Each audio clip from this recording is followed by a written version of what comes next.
So I mentioned earlier that it's very, very important that you learn to listen so that you can hear how you want to pick. Personally, I've never actually worked on technique per se. I've never done any exercises. I've only ever transcribed Django or other players. I only practiced lines that I liked. And then the lines that I practiced, the picking came from how I heard the accents. And since we're playing swing music, a lot of times we have accents on offbeats. For example, if I take this line here, playing the eighth notes, 1, 2, 3, 4. Yeah, I'm picking everything down, up, down, down, up, down, down, up, down.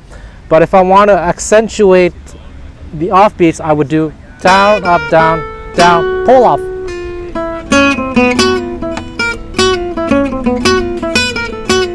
You can hear this pattern in Django's Tiger, Django. So it's always determined by the sound that I hear. And when you listen to a lot of Django, Reinhardt, a lot of the good players, you will hear where you want to do the downstrokes. Like if I, for example, do a pattern like this. Down, down, down, up, down, down, down, up. I would do it like that. But let's say the pattern just ended on this A. And I would do a downstroke on this. On the A, down, down. So it really depends on how you hear things. And sometimes I've noticed that when I play certain things and I analyze what I did, I noticed that sometimes I hear it one way, but then the next time I hear it another way and my picking changes accordingly. Of course, it takes a lot of practice and experience to just be so free this way. But for me, that was always the best way. And that's how most gypsies learn anyway. They have no idea what they're doing with their right hand. I remember showing some picking patterns to some famous players and patterns that they themselves use, and they had no idea that they were doing that.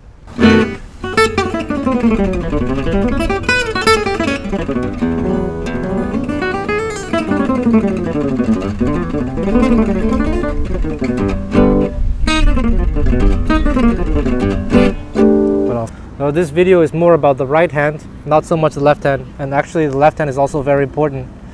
But I would always suggest that you think more about the sound than about speed or efficiency. Only go for speed and efficiency if you're wanting to play very, very fast. But if you're playing, so let's say if we take an arpeggio like a D minor, or yeah, like this.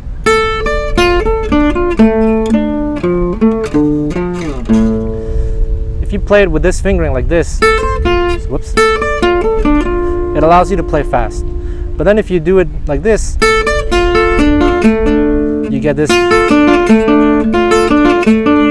sound. So it depends on how you want it to sound. So that's something to think about as well. If you want how you want to use your left hand. If you want to play fast, then maybe you have to sacrifice certain things so you can do it faster. But if it's slow enough, try to go for what sounds best. So as I said, this video is not a lesson to how to master this technique, just to introduce you to this technique, the history, and to give you different options so you can choose how you want to approach this. If you're coming a lot from more like a flat picking background and you still want to use some of those techniques, then you can adopt what I consider the hybrid technique, where your wrist is not so much like this, but more like this, and you can still use kind of the best of both worlds without ever being like perfect in both worlds. But it's nice. A lot of players, in fact, I think I should probably practice this way.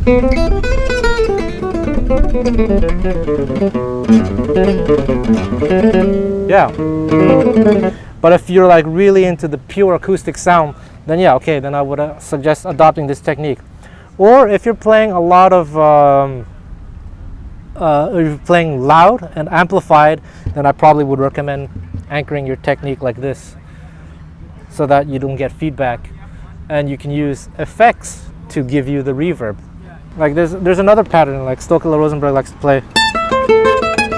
This is down, up, down, down, down, down, down, up, down, down, down. Like other players like Joshua Stefan, he will sweep picking, so you have to change your angle a little bit. So you have this more of a liquidy, watery sound as opposed to this heavy staccato. Which one do you prefer? I can't answer that for you. You choose for yourself. So this technique is not as necessarily as complicated as people make out to be, and it's not as codified as people make it out to be either. It's really up to you to decide how you want to do things. And quite honestly, as far as gypsy musicians are concerned, we call this gypsy picking, right? And I've studied a lot of gypsy players. I've seen just about everything. If you'd like to know more about this technique, you can go on my DC Musical website, where I have a course called Gypsy Jazz Guitar Technique or something like that, where I show tons and tons of exercise and explain when I would use a downstroke on X or Y passage and different things like that. So check that out if you're interested in it.